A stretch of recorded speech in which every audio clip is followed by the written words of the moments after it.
श्री रामकृष्ण चरितमानस दोहा क्रमांक 103 पेज 55। फलधारी पंडित अभिमानी निज ही निज मानहि बहु ज्ञानी। राम कृष्ण ही कहत बजावा शास्त्र मरम तुम समझ न पावा। निस दिन पूजत जाको ताता जानहु ताहि तामसी माता। कर कर साधन पूजन भाई कबहु न को परम फल पाई। हलधारी जिसके संबंध में पहले ही उल्लेख हुआ है कि हलधारी जो है राधा गोविंद के मंदिर में पूजा करते हैं, दक्षिणेश्वर में निवास करते हैं और श्री राम कृष्ण देव के रिश्ते में अग्रज हैं, बड़े भाई हैं। वे कभी श्री राम कृष्ण देव को वे दक्षिणेश्वर में रहते हुए हलधारी जो है पर क्रिया साधना में रत थे, जिसकी भर्त्सना प्रभु श्री राम कृष्ण देव ने किया था, जिसके परिणाम स्वरूप उन्होंने क्रोध में आकर के श्री राम कृष्ण देव को यह अभिशाप दिया था कि तुम्हारे मुख से खून गिरे। यह सब कथा हम पूर्व में कर चुके हैं। हलधारी थोड़ा बहुत शास्त्र का भी ज्ञान रखते थे और बड़े अभिमानी थे और अपने को मन ही मन बहुत ज्ञानी समझते थे। एक दिन श्री राम कृष्ण के पास जाकर के श्री राम कृष्ण देव से कहा कि शास्त्र मरम तुम समझ न पावा। हे रामकृष्ण, तुम शास्त्र की मरम को कुछ समझ नहीं पाते हो। तुम जिसका निस्दिन पूजत जाको ताता, तुम प्रतिदिन जिसकी पूजा करते हो वह तो तामसी माँ है। उसको तुम तामसी माँ करके काली माँ को तामसी माँ कहकर जानना। कर कर तामस पूजन भाई, और उस तामसी माँ की पूजन करते करते कबहु न को परम फल पाई। इस संसार में किसी को परम फल की प्राप्ति क्या कभी हुई है? और इस प्रकार से प्रश्नात्मक चिन्ह हलधारी जो है श्री राम कृष्ण देव के सामने रखते हैं। न सिर्फ प्रश्नात्मक चिन्ह रखते हैं और बल्कि यह कहते हैं कि माँ काली तो तामसी माँ है। ऐसी माँ काली तो श्री राम कृष्ण देव की इष्ट देवी थी। इष्ट देव की निंदा सुन करके इष्ट देव निंदा सुन काना, दुखित भयउ अति सरल सुजाना। पूछहि माहि नयन बरवारी, कि तुम तामसी हे महतारी। माँ संशय कर किन्न निदाना, तात कंद चढ़ कह भगवाना।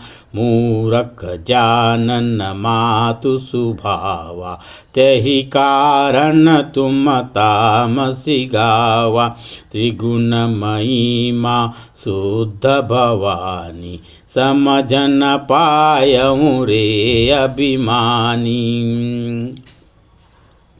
इस प्रकार से इष्ट देव की निंदा सुन करके श्री राम कृष्ण देव जो हैं अत्यंत उसके मन में दुख पहुँचती है और दुखित हृदय होकर के वे तो अत्यंत सरल थे, अति सरल सुजाना, बहुत ही सरल हृदय थे।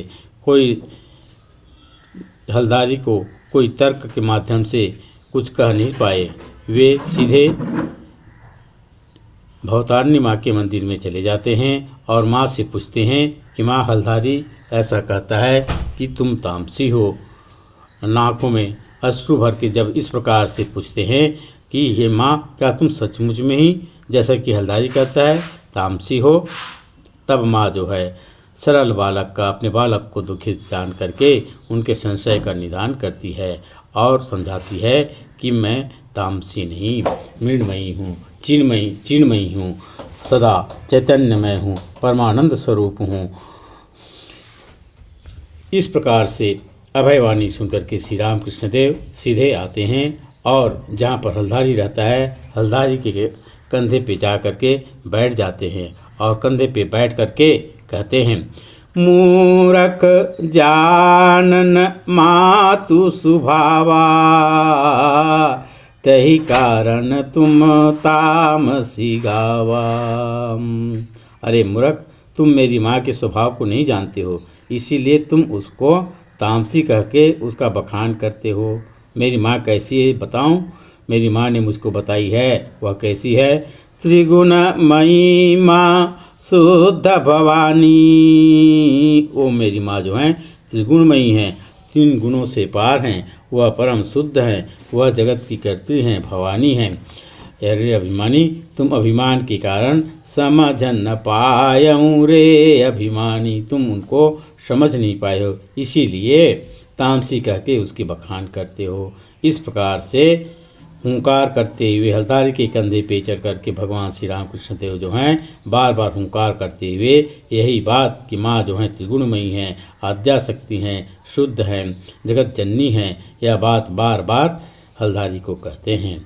और यह देख करके हलधारी जो है मन ही मन विचार करता है, जग जननी जगदम्ब भवानी, जो अति पावन जग कल्याणी, तात शरीर ही निमित्त बनाई, मोह पर कृपा करन हित आई, गद गद हृदय नयन भरवारी, अस्तुति गावहि श्री हलधारी। हलधारी जो है अपने मन में विचार करता है कि जगजननी जगदम्ब भवानी माँ काली जो है, जो कि अत्यंत पावन है और जगत की कल्याण करने वाली है, वही ही तात के शरीर को निमित्त बना करके आज मेरे कंध पर बैठी हुई है और मुझ पर कृपा करने के लिए ही मानो तात के शरीर को माध्यम बना करके आई है। और इस प्रकार से विचार करके गदगद हृदय नयन भरवारी, आँख उसके मन जो है अत्यंत गदगद हृदय हो जाता है, प्रेम से भर जाता है और नैनों में प्रेमाश्रु बहने लगती है। प्रेमाश्रु भर करके दोनों हाथ जोड़ करके हलधारी जो है भगवान श्री राम कृष्ण देव को, जो उस समय विशेष भाव में आवेशित थे, स्तुति करते हैं। क्या? स्तुति गावहि नैन बहावहि, रोम रोम पुलकावहि, अंजलि भर भर फूल धर धर, भ्रातु चरण चढ़ावहि, कृपा भवानी मन कुलानी, विविध विनय सुनावहि, सोचत मन मन पुलकमय तन, दास नीर बहावहि। दोनों हाथ जोड़ करके हलधारी जो है अत्यंत प्रेम में गदगद होकर के नैनों से उसके प्रेमाश्रु बह रहे हैं और रोम रोम पुलकावहि, उसकी रोम रोम जो है पुलकमान है। कहीं से अंजलि में फूल धर धर, कहीं से फूल ला करके दोनों अंजलि अपना हाथ भर भर करके भ्रातु चरण चढ़ावहि, भ्रातु चरण अर्थात श्री राम कृष्ण देव के चरणों में वे चढ़ा रहे हैं। कृपा भवानी मन कुलानी, विविध विनय सुनावहि, और व्याकुल हृदय से माँ भवानी की चरणों में कृपा प्रार्थना करते हैं, नाना प्रकार से विनय सुनाते हैं। सोचत मन मन पुलकमय तन, इस प्रकार से सुंदर दृश्य को मन में सोच सोच करके दास का भी तन जो है पुलकायमान हो जाती है और आँखों से नैनन बहाते हैं। हलधारी तब जानहिया माँ का आविर्भाव, अंजलि भर भर देहि पद, चंदन फूल चढ़ा। इस प्रकार से हलधारी जो है श्री राम कृष्ण देव के शरीर में माँ का आविर्भाव जान करके अपने दोनों हाथों में अंजलि में भर भर करके चंदन फूल श्री राम कृष्ण देव के चरणों में चढ़ाते हैं। बोलिए भगवान श्री राम कृष्ण देव की जय। जगत जननी माँ शारदा देवी की जय।